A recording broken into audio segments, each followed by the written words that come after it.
Hi ನಮಸ್ಕಾರ ಎಲ್ಲರಿಗೂ.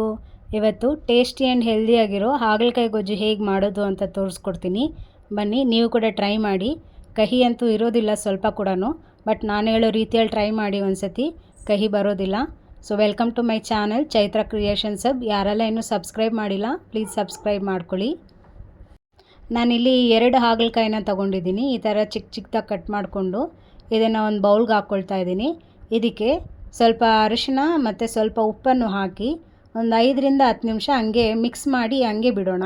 So ಅವಾಗೇನಾಗುತ್ತೆ, ನೀರೆಲ್ಲ ಸ್ವಲ್ಪ ಕೆಳಗಿಳಿಯುತ್ತೆ ಅದರಲ್ಲಿರೋ ಕಹಿ ಅಂಶ ಎಲ್ಲ.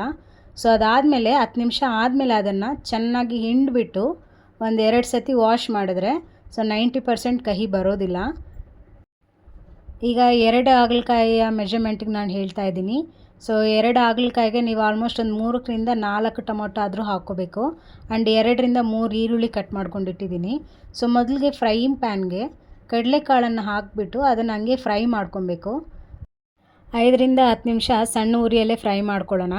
ಸೊ ಒಂದು 5 ನಿಮಿಷ ಆದಮೇಲೆ ಸಿಪ್ಪೆ ಎಲ್ಲ ಓಪನ್ ಆಗುತ್ತೆ. ಸೊ ಆವಾಗ ಇದಕ್ಕೆ ಸ್ವಲ್ಪ ನೀರನ್ನು ಹಾಕಿ ಒಂದು 2 ಸತಿ ವಾಶ್ ಮಾಡಿ ಪಕ್ಕಕ್ಕೆ ಇಟ್ಕೊಳ್ಳೋಣ. ಈಗ ಒಗ್ಗರಣೆ ಮಾಡ್ಕೊಳ್ಳೋದಕ್ಕೆ ಒಂದು ಕುಕ್ಕರ್ ಇಡ್ತಾಯಿದ್ದೀನಿ. 4ರಿಂದ 5 ಸ್ಪೂನಷ್ಟು ಎಣ್ಣೆ ಹಾಕ್ತಾಯಿದ್ದೀನಿ. ಎಣ್ಣೆ ಕಾದ ನಂತರ ಸಾಸಿವೆ, ಕಟ್ ಮಾಡಿರುವಂತಹ ಈರುಳ್ಳಿ, ಕರಿಬೇವಿನ ಸೊಪ್ಪು ಮತ್ತು ಜಜ್ಜಿ ಇಟ್ಕೊಂಡಿರುವಂಥ 3ರಿಂದ 5 ಬೆಳ್ಳುಳ್ಳಿ ಹಾಕ್ತಾಯಿದ್ದೀನಿ.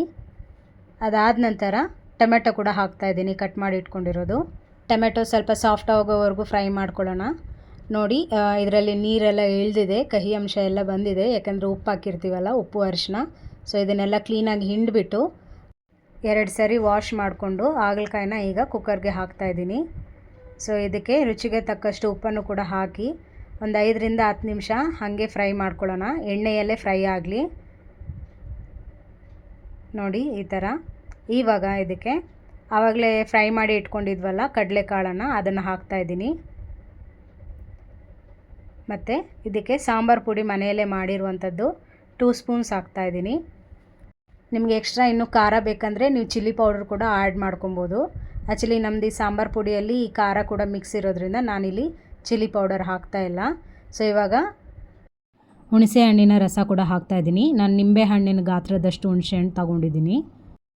ಈಗ ಅರ್ಧ ಲೋಟದಷ್ಟು ನೀರು ಹಾಕ್ತಾಯಿದ್ದೀನಿ, ಪ್ಲಸ್ ಬೆಲ್ಲ ಕೂಡ ಹಾಕ್ತಾಯಿದ್ದೀನಿ. ಈಗ ಒಂದು 2 ವಿಜಿಲ್ ಕೂಗಿಸ್ಕೊಂಡ್ರೆ ಟೇಸ್ಟಿಯಾದ ಆ್ಯಂಡ್ ಹೆಲ್ದಿಯಾದ ಹಾಗಲಕಾಯಿ ಗ್ರೇವಿ ರೆಡಿಯಾಗಿದೆ.